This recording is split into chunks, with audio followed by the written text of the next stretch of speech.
महानगरपालिकेच्या वतीनं नवीन जालना भागामध्ये अतिक्रमण हटाव मोहीम राबवली गेली। या मोहिमेदरम्यान अनेक अतिक्रमणं निष्कासित करण्यात आली आहेत। जालना शहरामध्ये सातत्यानं अतिक्रमण हटाव मोहीम राबवली जात असून त्याचाच एक भाग म्हणून नवीन जालना भागातील छत्रपती शिवाजी महाराज चौक ते जिजामाता प्रवेशद्वारापर्यंत रोडवरील अतिक्रमणं काढण्यात आली आहे। या अतिक्रमण मोहिमेच्या अनुषंगानं काही नागरिकांनी स्वतःहून आपापली अतिक्रमणं काढून घेतली। महानगरपालिकेच्या वतीनं राबवण्यात आलेल्या या अतिक्रमण मोहिमेमध्ये जवळपास 30 ते 32 अतिक्रमणं जेसीबीच्या साहाय्यानं हटवण्यात आली आहे। या मोहिमेमध्ये जवळपास 30 स्वच्छता कर्मचारी, जेसीबी, 5 ते 6 ट्रॅक्टर, सर्व स्वच्छता निरीक्षक, त्याबरोबरच सदर बाजार पोलीस ठाण्याचा पोलीस बंदोबस्त या अतिक्रमण हटाव मोहिमेसाठी तैनात करण्यात आला होता। कुठलाही रस्ता बाधित होऊ नये, रहदारीस अडथळा होऊ नये, असं नागरिकांनी कुठले अतिक्रमण करू नये, नसता आपल्यावर कारवाई करण्यात येईल असं आवाहन स्वच्छता विभाग प्रमुख पंडित पवार यांनी या अतिक्रमण हटाव मोहिमेदरम्यान केलं आहे।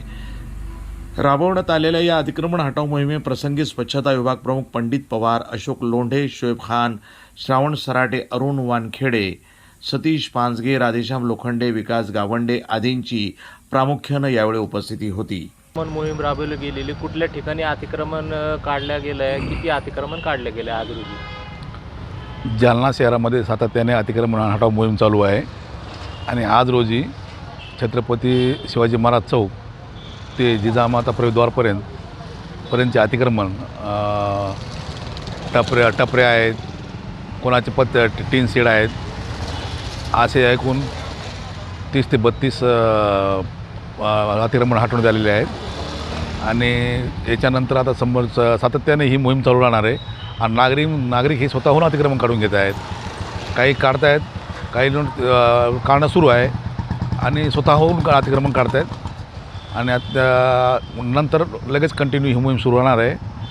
नागरिकांचा याच्यामध्ये चांगला प्रतिसाद मिळतो आहे अतिक्रमण काढण्यासंदर्भात।